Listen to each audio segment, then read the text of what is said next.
Hej där! Jag befinner mig vid lägerplats Båstad och du ska följa med på en typiskt sydsvensk vandring. Jag ska såklart visa vad man upplever, hur naturen är, hur underlaget är, visa hur lägerplatserna ser ut. Men det är ju så här att det är 50 år sedan i år som jag började vandra. Och då tänker jag på dig som kanske inte har den erfarenheten, som kanske inte ens har börjat ännu. Att jag ska komma med lite bra tips till dig.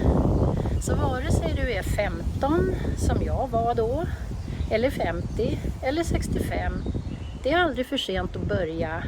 Och jag försöker ju bara göra saker enkla så att det inte ska vara någon stor grej. Men vi tar det undan för undan. Till att börja med så hänger du bara med här på Skåneleden. Ut ur Båstad går man direkt upp på Kungsberget. Det är en ganska rejäl backe.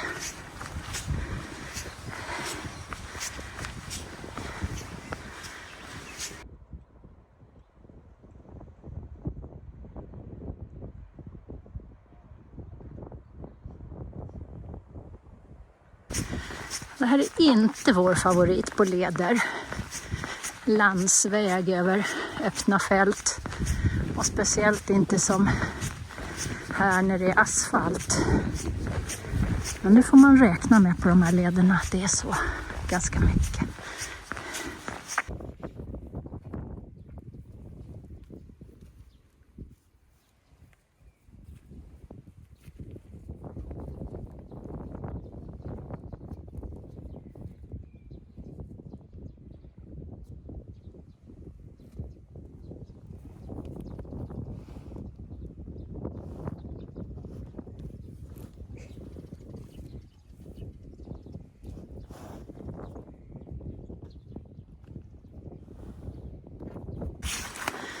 Fem kilometer väg innan man får lite respit in på den här spången.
Så där, då har vi gjort vår instegsetapp och kommit fram till lägerplats Brammarp. Vi är ju på Europavandringsled E6, men vi har också motorvägen E6 200 meter härifrån. Så att det kommer inte bli någon vidare nattro. Jag tänkte att dagens tips skulle handla om vatten på förekommen anledning. Du kanske har kommit så långt på din resa att du har tänkt att om jag sågar av skaftet på tandborsten så sparar jag några gram. Men har du tänkt på att du inte ska bära en massa vatten? Jag har burit hit 3 liter vatten idag för att vid det här vindskyddet finns ingen vattenpost. Och så finns det ingen vatten på hela morgondagen förrän vi kommer till nästa lägerplats vid Koarp. Och min erfarenhet av skånska vattendrag är inte jättebra. Och så har det varit en väldigt torr vår. Så att vi var inte säkra på att det skulle finnas vatten här. Men när vi väl har kommit hit så ser ju den lilla bäcken som går framför alldeles utmärkt ut. Och 3 liter 3 kilo, det är lika mycket som min ryggsäck, mitt sovsystem och mitt tält väger tillsammans, när det är faktiskt mer. Så istället för att bära en massa vatten så hittar man oftast i naturen. Och då är det bra att ha ett vattenfilter. Till exempel har vi ett Sawyer Squeeze. Där man då skruvar fast en smutsvattenpåse på filtret och antingen pressar eller låter gravitationen få vattnet att flöda igenom. Jag är inte jätteimponerad av vattenfilter. De fungerar bra en säsong och sen, trots att man försöker sköta om dem enligt konstens alla regler, så går det inte så bra. Och hur vårat funkar i år, det vet vi inte riktigt ännu. För nu har vi ju som sagt burit allt det här vattnet. Vill man inte investera i ett filter som kan kosta runt någon tusenlapp, så ta till exempel med en nylonstrumpa. Filtrera bort det värsta böset i vattnet du hittar och sen koka. Det ska funka alldeles utmärkt. Nu pratar vi Sydsverige och de ibland ganska räliga vattendragen som finns här. Är du i fjällen så går det ofta bra att bara dricka rinnande vatten.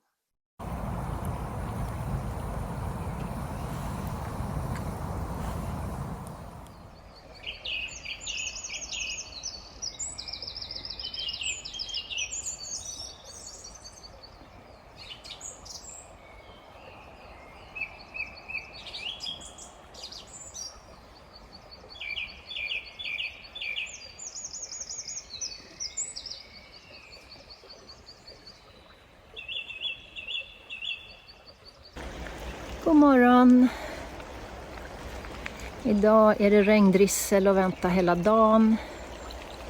Igår gick vi 10 kilometer asfaltväg. Och det är en förbannad massa väg idag också. Så nej, men jag ser väl inte fram emot min favoritetapp idag heller. 3 kilometer på grusväg har vi startat med idag. Och nu har vi kommit in i den här fina bokskogen på en stor lättgången stig. Det här ska vi tala mer om sen.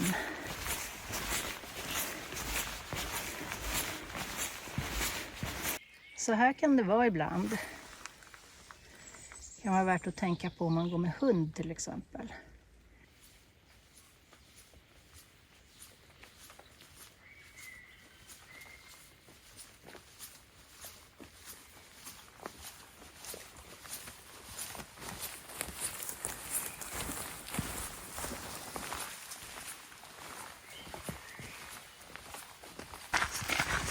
Väg, väg, väg, väg. Fast väldigt lite asfalt. Så att det inte är så jobbigt att gå här, det är bara lite tråkigt. Ja, men det har drisselregnat hela dagen i stort sett. Så det är ganska bra här under paraplyet. Hej hej! Idag ska vi prata om regn på förekommande anledning. Eftersom vi har travat runt i regndrissel mest hela dagen. Regnkläder är en av de saker du måste ta med dig ut. Okej, om du ska ut en natt och har stenkoll på väderprognosen, så då kan du testa ut den. Men annars har man med regnkläder. Och faktiskt har det inte hänt så himla mycket på den fronten sedan 90-talet. Det mesta, utom det allra billigaste, är så kallade membranjackor. Där man alltså har någon form av membran som står för vattentätheten genom att den har små porer som ska släppa ut ångan inifrån kroppen men inte släppa in vattenmolekyler. Och det kan ni hitta filmer på YouTube som förklarar varför det här funkar måttligt bra när det verkligen är blött. Men det är det vi har. Det finns jackor som den här. Den finns inte längre, ska jag säga, just den här. Men Montbell har jackor som väger kanske 150 gram. Och sen kan du få lite kraftigare saker som, ja, då är du kanske uppe i 400 gram. Så det är väl lite slitstyrka som skiljer såklart. Men ingen av jackorna är ju förstärkta här, typ axlar och rygg för oss som bär ryggsäck. Och det tycker jag är jättekonstigt. Allra billigaste jackorna är väl inte membran och de kan väl funka ett tag de också. Men det jag ville säga, som jag blir lite mobbad över och som ni redan har sett idag, är att jag går med paraply. Idag var det perfekt när det regna, inte regna, regna, inte regna. Och jag behöver inte svettas i en regnjacka. För jag ska säga att blöt blir man. Antingen svettas man inifrån eller så går regnet igenom. Vi är nog många som tycker att regnjackor verkligen funkar sådär. Tyvärr. Men som sagt, jag tycker ändå att regnkläder måste man ta med sig när man går ut. Paraplyet jag har är jättelätt, väger 150 gram. Nackdelen är ju då att det inte går att fälla ihop. Så att jag går med en antenn på ryggsäcken när jag inte använder det. Men tar du med ett litet fickparaply, sån här hopvikbart fickparaply, så kommer det inte att duga. Det tål ingen vind och det är alldeles för litet. Så att, ska du köra med paraply, köp ett riktigt vandringsparaply. Så här kan det se ut på en lägerplats. Det här är Koarp. Det är väl inte så vanligt att det är 2 vindskydd som det är här. Men det finns ofta soptunna. Det finns alltid en eldstad. Och på de 3 lägerplatser vi har sett nu så har det även funnits ved. Det hade vi faktiskt inte ens räknat med. Det finns alltid eller oftast toalett. Och här är det så vist ordnat så att det finns en vattenkran precis vid hörnet på ena vindskyddet. Väldigt händigt. Vi bor oftast på lägerplatserna. Tycker inte att vi hittar så mycket vettiga tältplatser emellan. Och det är väldigt sällan upptaget. Här är workhouse.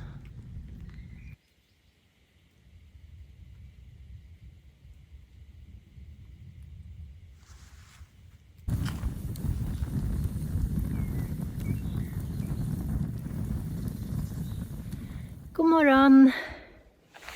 Kommer ett opåkallat tips härifrån till dig som är nybörjare. Det dök upp 2 bilar här på morgonen, fullpackade bilar med 20 personers packning. Och så ska de komma ut med ett gäng vandringsovana ungdomar som ska slippa bära själva. Så att det kan ju vara ett tips. Leta upp Friluftsfrämjandet eller något liknande på din hemort och se om du kan hänga med på något sånt. Själva så svänger vi idag upp på Hallandsleden och går norrut då. Och det betyder att vi lämnar en lucka på 22 kilometer här ner till Åsljunga på Skåneleden SL1.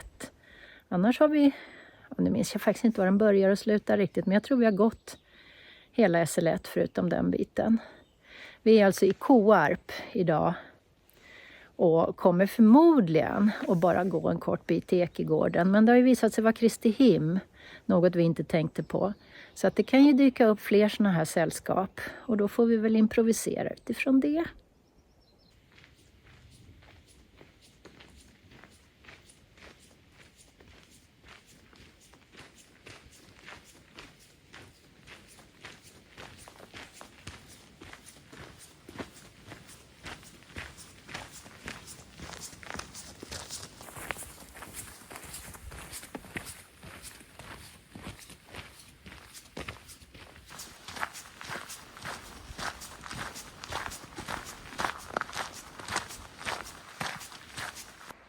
Så här vill vi ha det på Skåneleden. Även om det här nu råkar vara Hallandsleden. Älskade bokskogar. Det är mest gå på vägen här också. Och inte så mycket att se förutom de höjdpunkterna som är nämnda i ledbeskrivningen. Men en ganska okej väg att gå på ändå. Vi har kommit till en jättefin lägerplats här vid Ekegården. Det blev en lite fånigt kort etapp idag. Bara 13 kilometer. Men det är värt att stanna här. Går att få upp några tält också. Även om man står i vägen för toan kanske. Och än så länge håller ju vädret. Nej, kalasfint här. Inget vatten dock. Så det bör man ta med sig från vattenposten några kilometer tillbaka här. Äntligen har det blivit som det ska vara på en vårvandring.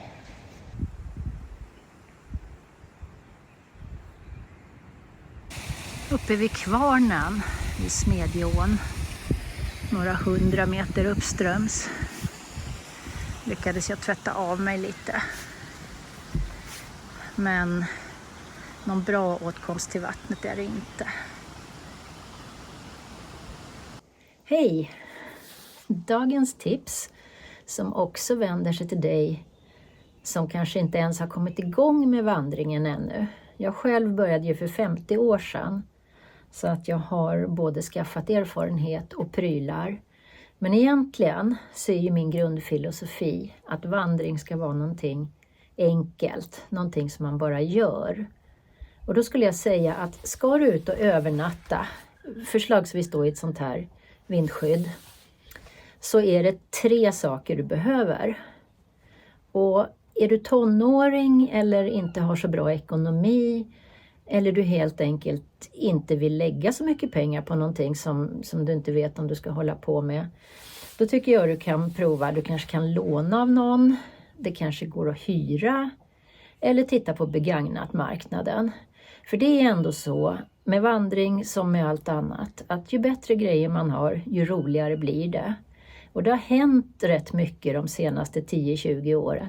Det har hänt mycket på materialsidan så att framförallt har saker och ting blivit lättare. Vilket såklart gör vandringen lättare för man behöver inte bära så mycket. Men oavsett vilka prylar man köper, dyra, billiga, lätta, tunga, så är det 3 saker du behöver. Du behöver en ryggsäck om du inte har någon som bär packningen åt dig. Du behöver en sovsäck och du behöver ett liggunderlag. Vad gäller sovsäckar så kan man få tag på en billig syntetsäck på Biltema gissar jag för några 100-lappar. Då väger den 1 eller 2 kilo. Den tar 10-20 liter av ryggsäcksvolymen. Men den duger säkert alldeles utmärkt för enklare förhållanden. Är du beredd att lägga mer, då köper du en dunsäck. Och då kan den väga neråt halvkilot om du går upp i de lite dyrare prisklasserna. Och du behöver ett liggunderlag. Och det kan ju vara ett cellplastunderlag om du klarar att sova på så hårt. Annars är underlaget i första hand till för att isolera från markkyla. Ett bekvämare liggunderlag, men som såklart också kostar mer, är ju de uppblåsbara. Är hon knäpp eller?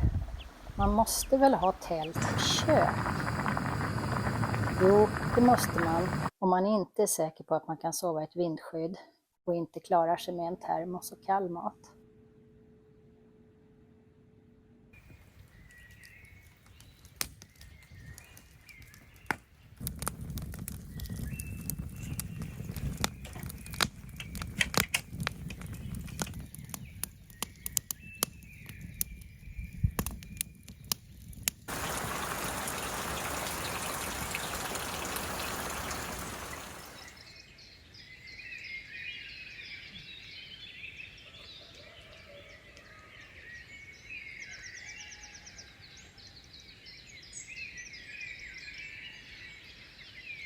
God morgon! En ganska kall morgon när vi går upp lite tidigare för att ta en lite längre dag till nästa lägerplats i Västralt. Och alla ekarna de vilar fortfarande. Men små tendenser till blad på en del av dem.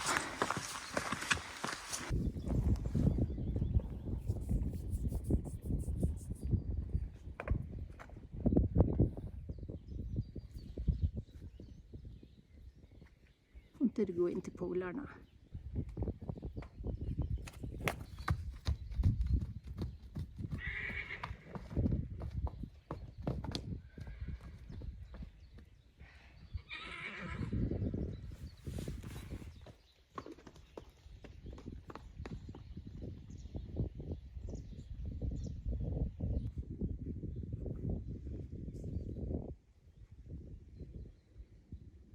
Det är ju kolungarna.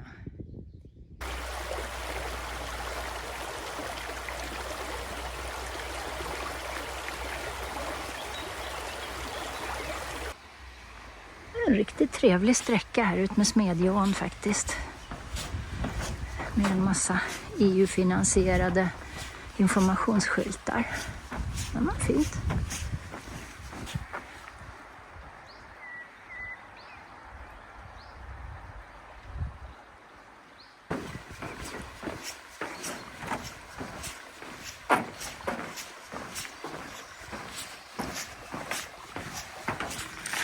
Men nu börjar poletten trilla ner.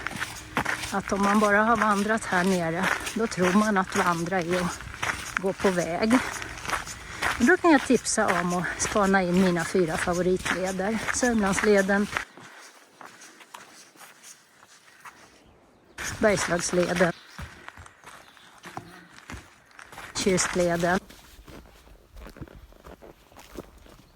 Bohusleden. Där får man uppleva helt andra saker. Och därefter kommer såklart fjällen. Som också är något helt annat. Men att börja så här kan väl vara helt okej. För det är nära till civilisation och kollektivtrafik och sådär. Mobiltäckning. Men kul är det faktiskt inte.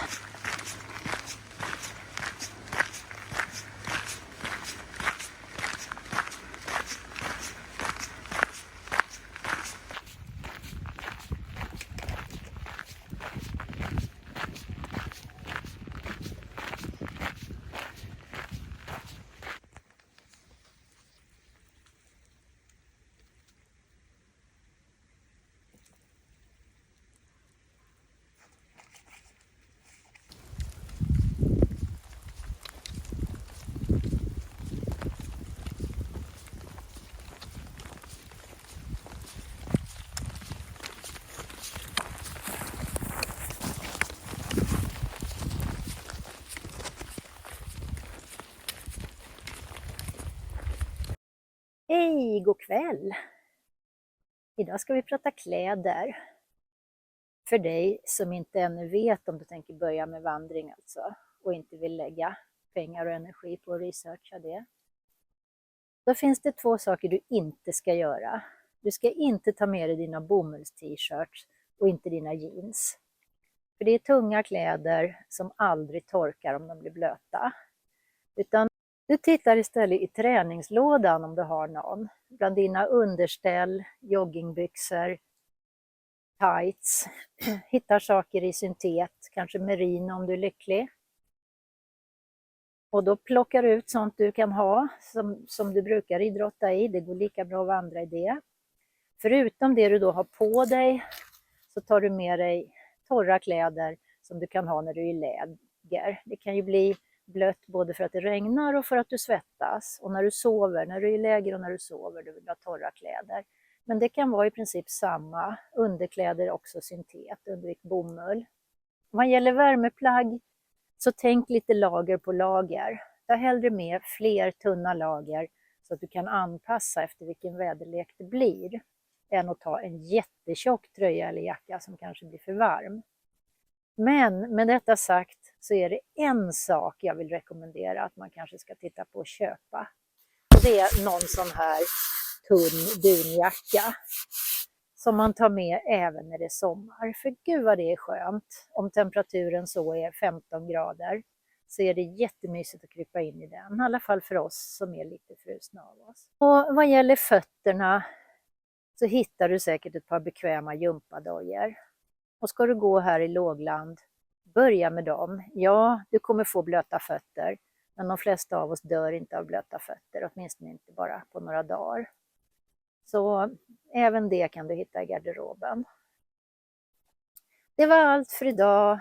Ses på leden. Ha det bra. Hej!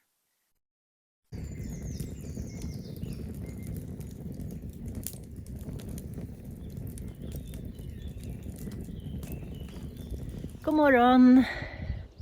Dagens bonustips. Ta med dig en tillräckligt varm sovsäck.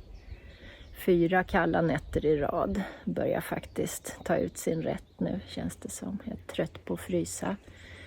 Idag går vi från Västralt till lägerplatsen i Mästock. tillbaka. Vi väntar oss en regndag. Vi har varit lite dumma, vi har missat sol här på morgonen. Så nu kommer vi få gå i regn idag, men så är det ibland.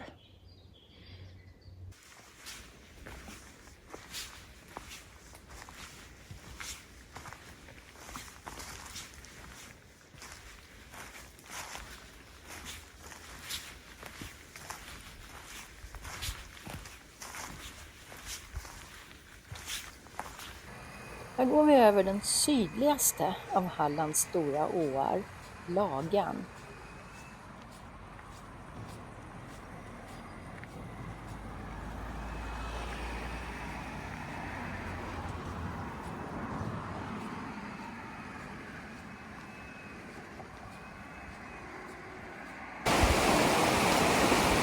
En mycket finare start på leden idag. Vi kanske har gjort de riktigt tråkiga bitarna. Här går vi över Krokån.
En jättefin dag idag. Fast det regnar på oss mest hela tiden. Otroligt tyst och stilla. Och mycket vatten, sjöar och små vattendrag. Men inga badsjöar. Sista natten på den här turen. Lägerplatsen vid fina badplatsen i Mästocka. Och tänk att det har funnits ved alla kvällar. Och vädret har ju faktiskt varit sånt att det har varit ganska skönt. Hallå igen! Nu har jag varit ute och vandrat i 5 dagar. Och jag har inte mött dig, det är jag ganska säker på, för jag har bara mött en enda vandrare. Så vad är det som gör att du inte kommer ut, om du nu känner att du skulle vilja? Är det själva vandrandet, att du inte vet hur mycket du orkar? Då är det bara att gå ut och provgå en dagtur, med eller utan packning, och känna efter. Man måste ju inte gå 4-5 mil som de som är värst gör. Man kan gå 4-5 kilometer. Man kan se ut ett fint vindskydd som ligger på lagom avstånd från någon form av kollektivtrafik. Om du ska gå mellan vindskydd, så tänk på att de kan vara upptagna. Det är ju jättebra om du har någon som kan hämta dig, eller om det finns något sätt att komma hem. Om det inte skulle avlöpa som du hade tänkt dig. Är det utrustningen? Vet du inte hur man gör och allting? Nej, men du kan googla. Eller gå med i en grupp på Facebook eller någonting sånt. Där står det mesta. Verkar det läskigt att sova i skogen? Jag säger att det enda som möjligen är farligt i skogen, det är ju människor. Och de farligaste människorna är oftast inte i skogen, tror jag. Men har du en kompis att ta med dig så är ju det jättebra, då känns ju allting bättre. Annars återigen, leta upp en grupp och gå ut med. Ja, men det var väl det. Igen, det är så lätt, det är bara att göra. Ses i skogen. God morgon! Vi har gått upp riktigt tidigt här på badplatsen i Mästocka. För vi har en buss att passa i Simlångsdalen idag på en söndag. För det är vår sista dag. Det var en riktigt fin etapp igår med mestadels skog. Så vi kunde njuta av den trots att det regnade på oss till och från. Och nu har det regnat hela natten. Men kanske att vi klarar oss bättre idag ändå. Det här är Mästocka Ljunghed som visar hur nästan en tredjedel av Halland såg ut i mitten av 1800-talet efter skogsskövling och betande djur. Men de flesta har planterats igen med skog på 1900-talet och det här är en av de få som är kvar.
Så där. Då har vi nått vårt mål på den här vandringen, Simlångsdalen.